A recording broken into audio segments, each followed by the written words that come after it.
Na 63. mednarodnem kmetijskem sejmu Agra v Gornji Radgoni je zasedala Komisija Državnega sveta za kmetijstvo, gozdarstvo in prehrano, kjer so člani na čelu s predsednikom komisije Brankom Tomažičem predstavili videnje in trenutne razmere, ki vladajo na področju kmetijstva. O tem Branko Tomažič, predsednik Komisije Državnega sveta za kmetijstvo, gozdarstvo in prehrano. Mi danes imamo nekako dve točki. Ena točka je to zakon o zdravljenju živali, kjer bomo se pa seznanili z zakonom, ki je bolj nekako se usklajuje z evropsko zakonodajo, z evropskimi direktivami, ampak dal sem pa pobudo, da se tudi seznanimo z boleznijo modrega jezika, ki se v Sloveniji pojavlja in je kar veliko akutni problem. Jaz trdim, da je to epidemija in da mi moramo spregovoriti, zakaj je šla ta bolezen iz cone ali pa iz A v C, ker C spada samo na pleče rejcev. Če pa je v skupini A, pa pomeni, da je to potrebna, da država vse plača zdravila, plača cepljenje in na koncu tudi gospodarsko škodo.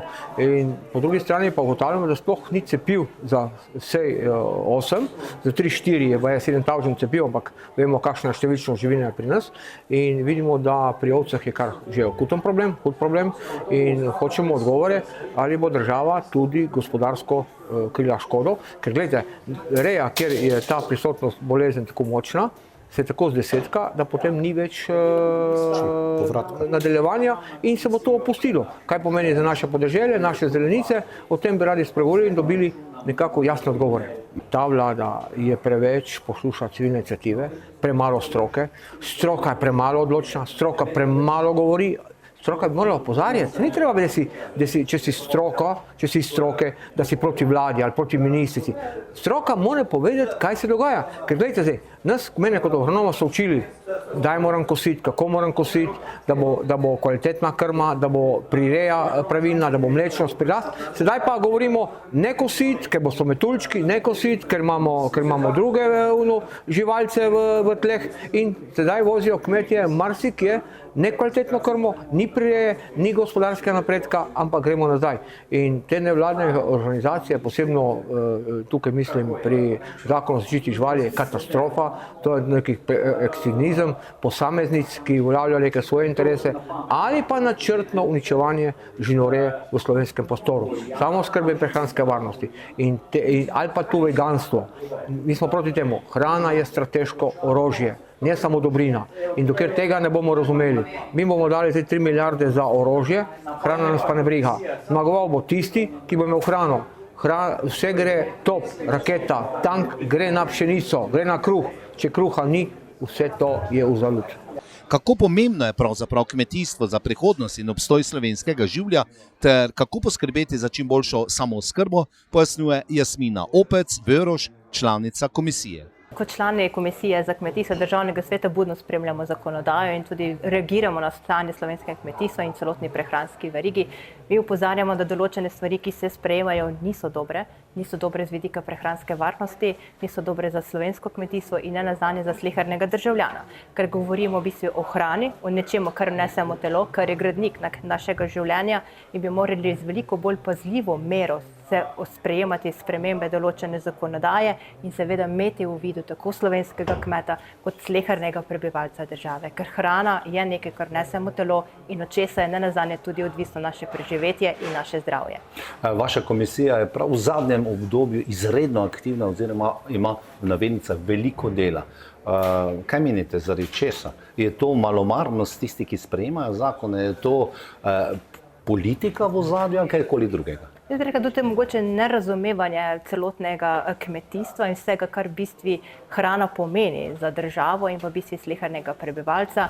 Seveda se strinjamo z nekimi ukrepi, ki jih vlada sprejema, ampak vseeno menimo, da pa grejo mogoče v neke skrajnosti, ki pa niso dobre za našo državo.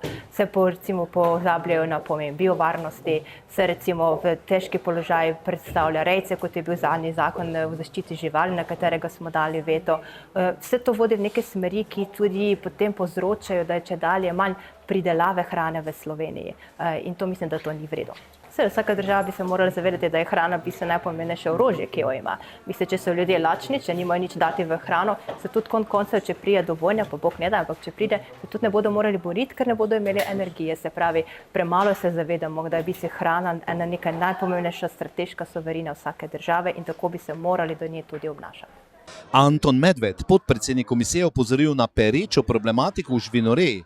Govorilo se je tudi o Zakon o zaščiti živali, kjer buri duhove med kmeti.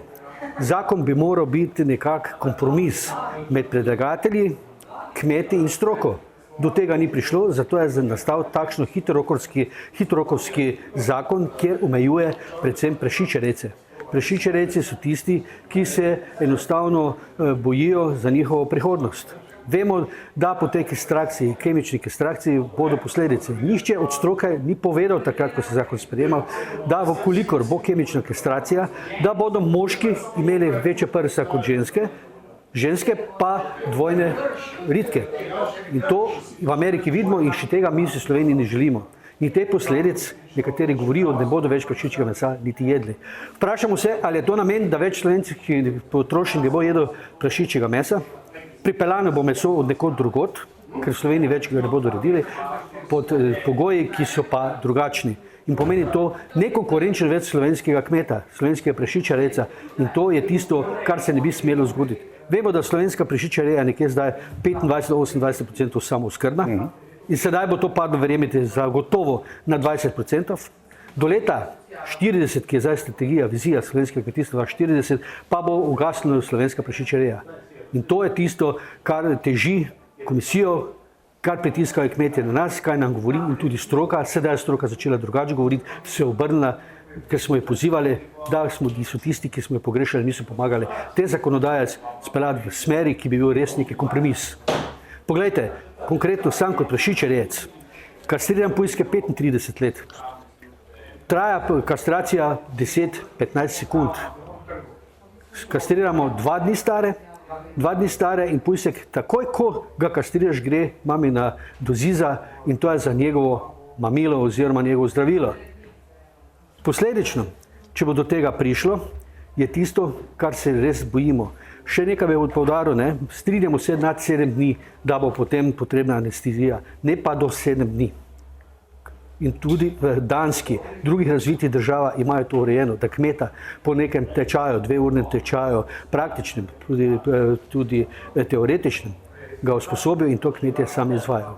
Da do 7 dni izvajajo in to tudi mi želimo slovenskim kmetom, da ostane slovenska prašičereja še naprej. Da imamo slovenskim potrošniki, ki smo vsi skupaj še jedli vedno slovenskega prašiča, ki je pridelan z bistveno manj antibiotika kot v drugih evropskih državah in tudi na bolj prijazen način. Komisija za kmetijstvo, gozdarstvo in prehrano Državnega sveta je tokrat na sejmišču v sklopu Agre na svoji seji opozorila na vprašanja vezana v zvezi z zakonodajo, različnimi pobudami in zahtevami v okviru njihove pristojnosti s področja kmetijstva.